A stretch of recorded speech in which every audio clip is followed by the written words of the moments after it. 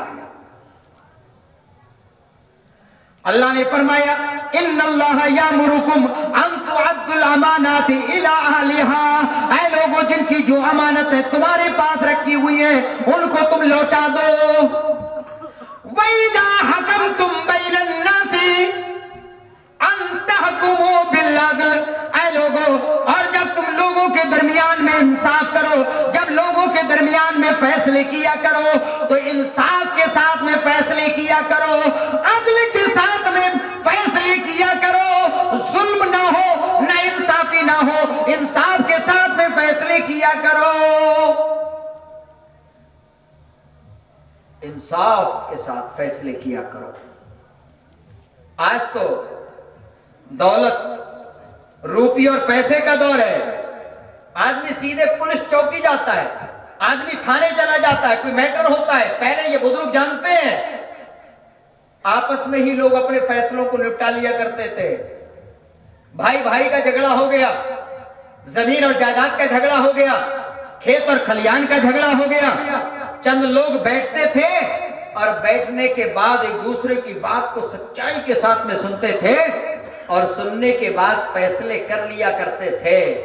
لیکن آج اگر حق بات بھی نہیں ہے تب بھی تھانے میں گئے، کورٹ اور کچہری میں چلے جاتے ہیں، اور اگر دیکھتے ہیں فیصلہ الٹا ہوتا نظر آ رہا ہے تو رشوت، پیسہ، الٹی سیدھی گواہیاں، اس طریقے کی چیزیں مسلمانوں ہم بھی کرتے ہیں۔ غیر تو کرتے ہی ہیں لیکن مسلمان بھی کرتے ہیں۔ لیکن اللہ رب العالمین نے کیا فرمایا؟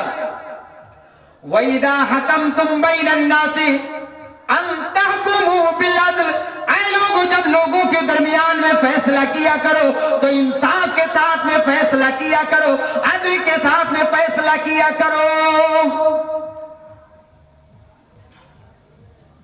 انصاف کے ساتھ میں فیصلہ۔ اور یہاں آج کے کورٹ فیل ہیں، کچہریاں فیل ہیں، تھانے فیل ہیں، پنچایت گھر فیل ہیں، یہاں گواہیاں بھی الٹی سیدھی ہوتی ہیں، کورٹ اور کچہری میں فیصلے بھی چہرے دیکھ کر کے کیے جاتے ہیں، ذات و برادری دیکھی جاتی ہے، اپنا اور غیر دیکھا جاتا ہے، قریبی اور بعیدی دیکھا جاتا ہے، جبکہ اسلام اس چیز سے منع کرتا ہے۔ اسلام کی شکشا، اسلام کی تعلیم، اسلام کا میسج، اگر کسی دشمن کے بارے میں بھی فیصلہ کرنا ہو، اپنے بارے میں بھی فیصلہ کرنا ہو تو گواہی بھی سچی دینی پڑے گی اور انصاف کے ساتھ میں بات کرنی پڑے گی۔ اللہ رب العالمین نے فرمایا یا ایھا الذین آمنوا کونوا قوامین للہ شہداء بالقسط ولا یجرمنکم شنآن قوم علی الا تعدلوا اعدلوا هو اقرب للتقوی واتقوا اللہ ان اللہ خبیر بما تعملون۔ اللہ ایمان والوں کو حکم دے رہا ہے، اللہ اپنے ماننے والوں کو حکم دے رہا ہے، اللہ کے رسول کو ماننے والوں کو حکم دے رہا ہے، یا ایھا الذین آمنوا کونوا قوامین للہ شہداء بالقسط، اے ایمان والوں انصاف کو قائم کرنے والے بن جاؤ اور اللہ کے لیے، اللہ کو خوش کرنے کے لیے گواہی بھی سچی دینے والے بن جاؤ۔ یہاں انصاف کرنے میں، سچ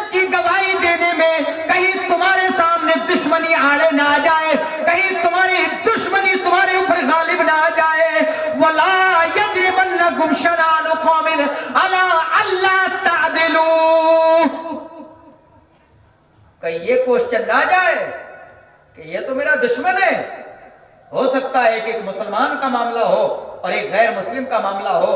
اگر ایک ہندو بھائی کا معاملہ آ جائے اور ایک مسلمان کا معاملہ آ جائے تو اسلام یہ حکم دے رہا ہے کہ یہاں چہرہ نہیں دیکھا جائے گا, یہاں دھرم نہیں دیکھا جائے گا, بلکہ یہ دیکھا جائے گا کہ سامنے کھڑا انسان ہے اور اس کے ساتھ میں سچائی کے ساتھ میں فیصلہ کیا جائے گا. گواہی بھی سچی دی جائے گی, دشمنی نہیں دیکھی جائے گی. اور یہ بات اللہ نے کیوں فرمائی؟ مکہ کے لوگ ستاتے تھے, مکہ کے لوگ مسلمانوں کو مارتے تھے, مکہ کے لوگ مسلمانوں کو ننگی پیٹھ زمین میں دبا دیا کرتے تھے, یا ریتیلی زمین میں گرم بالو پر ننگی پیٹ کر کے سلا دیا کرتے تھے اور اوپر سے پتھر رکھ دیا کرتے تھے. کہیں مسلمانوں کے دلوں میں یہ بات نہ آ جائے کہ یہ تو ہمارے دشمن ہیں, فیصلہ ان کے حق میں نہیں ہونا چاہیے. اللہ نے منع کر دیا, نہیں, گرچہ تمہارے سامنے کوئی دشمن ہی کیوں نہ ہو لیکن فیصلہ انصاف کے ساتھ میں ہونا چاہیے. اللہ نے فرمایا وَلَا يَجْرِمَنَّكُمْ شَنَانُ قَوْمٍ عَلَىٰ أَلَّا تَعْدِلُوا اعْدِلُوا هُوَ أَقْرَبُ لِلتَّقْوَىٰ. اے لوگوں, دشمنی اس معاملے میں آڑے نہ جائے, یہ تقویٰ کے قریب ہے. وَاتَّقُوا اللَّهَ, اور تم اللہ رب العالمین سے ڈرتے رہو. ان اللہ خبیر بما تعملون, اور جو کچھ بھی تم عمل کرتے ہو اللہ کو تمام چیزوں کی خبر ہے, اسے تمام چیزوں کا معاملہ معلوم ہے. تم کس کے ساتھ میں انصاف کرو گے اللہ کو یہ بھی معلوم ہے, تم کس بنا پر ناانصافی کرو گے اللہ کو یہ بھی معلوم ہے. اللہ تمہارے تمام عملوں سے باخبر ہے. اپنوں کے ساتھ میں بھی انصاف اور غیروں کے ساتھ میں بھی انصاف. میرے بھائیوں, آج کی دنیا میں لوگ چہرے دیکھتے ہیں, کوٹ اور کچہری کے اندر رشوتیں دیکھتے ہیں.